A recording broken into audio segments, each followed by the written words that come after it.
السلام عليكم ورحمة الله وبركاته. ازيكم حبايبي؟ عاملين ايه؟ يا رب تكونوا بخير. هنعمل مع بعض الرز بلبن الكريمي التحفة ابو وش مكرمش اللي كلكم بتحبوه، بطريقة حلوة جدا وسهل جدا ومش هياخد معانا وقت خالص. بس ما تنسوش قبل ما تتفرجوا على الفيديو، لو لسه ما اشتركتوش في القناة يا ريت تشتركوا، والفيديو ان شاء الله هيعجبكم وتحطوا لي لايك. يلا بينا نخش على المقادير والمكونات. انا حاطه ميه بتغلي على النار، حوالي لتر ميه كده تقريبا، وهحط عليهم كيلو الا ربع رز.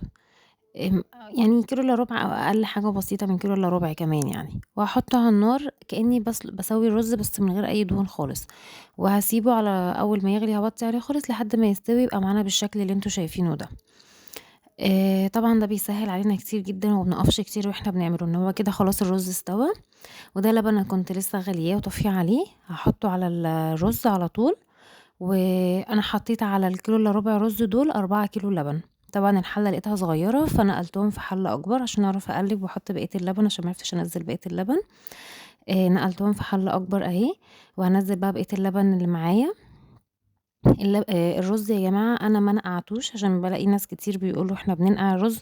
أنا مش عايزة أنزّل النشا اللي في الرز، هو بس باغسله وباصفّيه من المَيّة، وممكن أستنى شوية وبعد كده أسويه، عشان يكون النشا اللي فيه طلعت منه شوية، بس ما خرجتش برّاه، يعني تخرج في المَيّة اللي إحنا بنسويه فيها.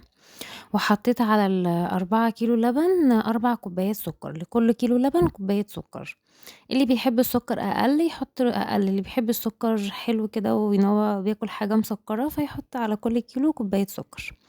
ودي كوباية قشطة كبيرة كده كنت شايلاها من وش اللبن، كان وش باحطها في الفريزر، يعني باشيلها على طول في الفريزر عندي، فزودتها على الرز بلبن. طبعًا ال4 كيلو أنا حاطاهم بالقشطة بتاعتهم، أنا مش شايلة منهم الوش بتاعهم ولا حاجة، أنا لسه غالياه دلوقتي على النار وحطيته على طول. دول 3 معالق أو 4 كريم شانتيه، بادوبهم مع ربع كوباية لبن كده وانزل بيهم على الخليط. بيدّي برضه للرز بلبن طعم كريمي شوية، ممكن لو ما حطيناهوش عادي مش هيأثّر. أهم حاجة إن إحنا حاطين القشطة هي اللي بتدّي الطعم الكريمي والوش المكرمش التحفة ده. آخر حاجة بقى خالص لمّا نلاقي الرز بلبن استوى خالص تمامًا، الرز ذات نفسه الحبّاية خلاص بقت دايبة كده مستوية خالص، نحط معلقتين نشا، ولو حاسين إن الرز بتاعنا فيه نشا كتير والقوام تقيل أصلًا مش محتاج نشا، ممكن نحط معلقة واحدة بس أو نستغنى عنه أصلًا. ونقلّب كده كويس، شايفين بيعمل وش تقيل أصلًا وهو على البوتاجاز من الدسم اللي أنا حاطاه فيه. ودول بقى كيسين فانيليا، ولو في بقى كمان فانيليا سايلة بتبقى ريحتها تحفة في الرز بلبن، بس أنا ما كانش عندي. فهنفضل نقلّب يعني لحد ما النشا بقى تستوي معانا، إن أنا حاطة النشا طبعًا لازم ندوبها في لبن بارد أو مَيّة باردة. كده خلاص كان استوى، شيلته من على النار سِبته يهدى حاجة بسيطة، ونحطه بقى في العلب دي عشان نعرف نحطه في التلاجة وما ياخدش مكان. أنا عاملاه الصراحة عشان أطلّعه أصلًا لناس حبايبي يعني كده. كنت نادرة ندر إن أنا أعمل لمّا الحاجة دي تحصل يعني إن شاء الله أطلّع رز بلبن بس فأنا عملته، الحمد لله يعني ربنا حقق لي الحاجة، فوفيت بالندر بقى. بس طلع والله طعمه حلو جدًا، يعني كان طعمه يجنن بجد.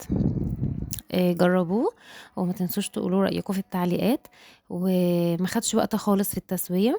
وطبعًا إحنا بعد ما باحطه في العلب ما باقفلش عليه العلبة على طول، أنا باسيبه الأول لحد ما يبرد خالص، الوش بتاعه يبرد ويتماسك، بعد كده باغطيه وادخّله التلاجة، نقعّده ساعتين 3 وبعد كده نطلّعه، بيبقى طعمه تحفة. هنا والشفا.